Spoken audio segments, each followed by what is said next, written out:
सर्वप्रथम मैं कथाक्रम पत्रिका इस सम्मान के नियामकों आयोजकों का हृदय से आभार प्रकट करता हूं तथा आनंद सागर जी की स्मृति को प्रणाम करता हूं।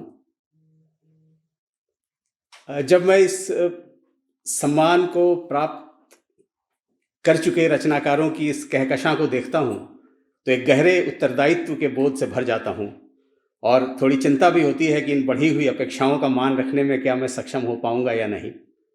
ये लोगों की अपेक्षाएं बढ़ाता है। मित्रों,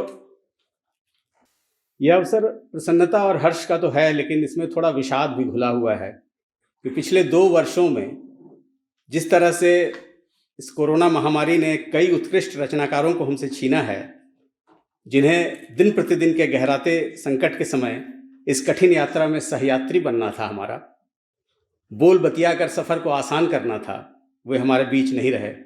उनके प्रति मैं अपनी श्रद्धांजलि अर्पित करता हूँ। इस महामारी ने सिर्फ मनुष्य को नहीं मारा, मनुष्यता को भी बहुत नुकसान पहुँचाया है।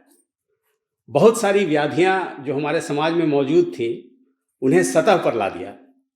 एक एक सांस के लिए एड़ियाँ रगड़ते लोग, माँ बाप के शवों के पास बिलखते बच्चे जिन्हें पता तक नहीं था कि मृत्यु क्या होती है, सत्ता प्रतिष्ठानों के झूठ और छल के कीर्तिमान, जैसे वरिष्ठ कवि नरेश सक्सेना की कविता पंक्तियों को हम मूर्तिमान होते हुए देख रहे थे कि चीज़ों के गिरने के नियम होते हैं, मनुष्यों के गिरने के कोई नियम नहीं होते, ऐसा ये कहते हैं।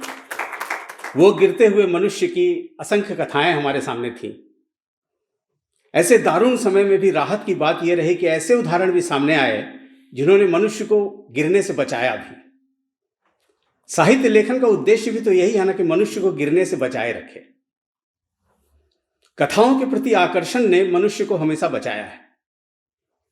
हमारे मूल्यबोध की निर्मिति कहानियों के जरिए होती है, इसीलिए धर्म ग्रंथों में कथाओं के माध्यम से ही मूल्य एक पीढ़ी से दूसरे पीढ़ी को स्थानांतरित किए जाते हैं। एक समय की बात है, जैसे ही हम कहते हैं तो सारी ऊर्जा केंद्रित हो जाती है सुनने में।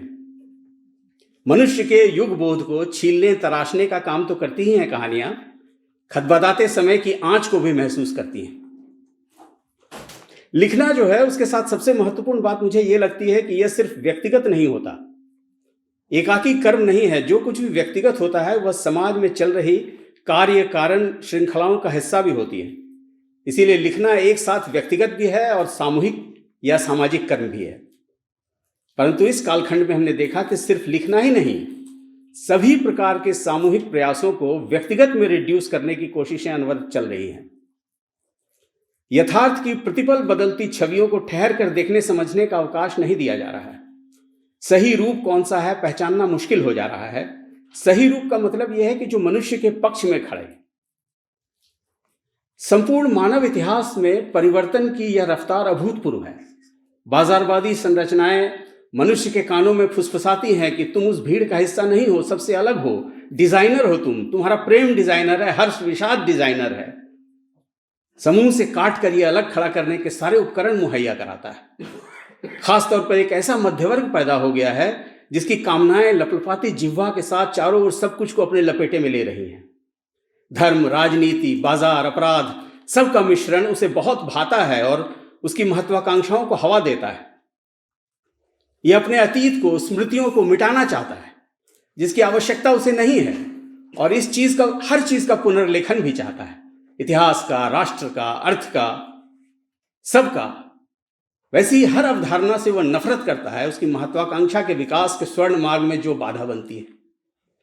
यह नफरत अन्य के प्रति सबसे ज्यादा है, और यह अन्य निर्मित है। दलित, आदिवासी, स्त्रियां और अब किसान भी। वह इन्हें एक परग्रही की तरह देखता है।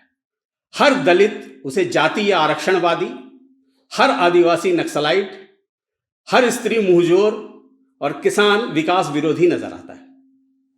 सत्ता समर्थित व्याख्या इसमें उनकी बहुत मदद करती है।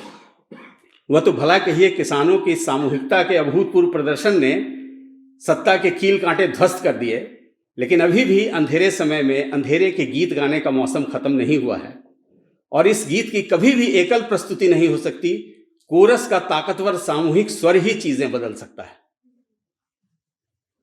उसी सामूहिक स्वर को और मजबूती देने के लिए, लेखन कार्य को एक साथ व्यक्तिगत और सामूहिक कर्म समझने के लिए, इसी संकल्प के साथ मैं बहुत ही विनम्रता के साथ इस सम्मान को ग्रहण करता हूं। आप सबकी तरफ से, पूरे समूह की तरफ से, हर लिखने पढ़ने वाले आदमी की तरफ से बहुत बहुत आभार आप सबका और इस सम्मान के आयोजन समिति का।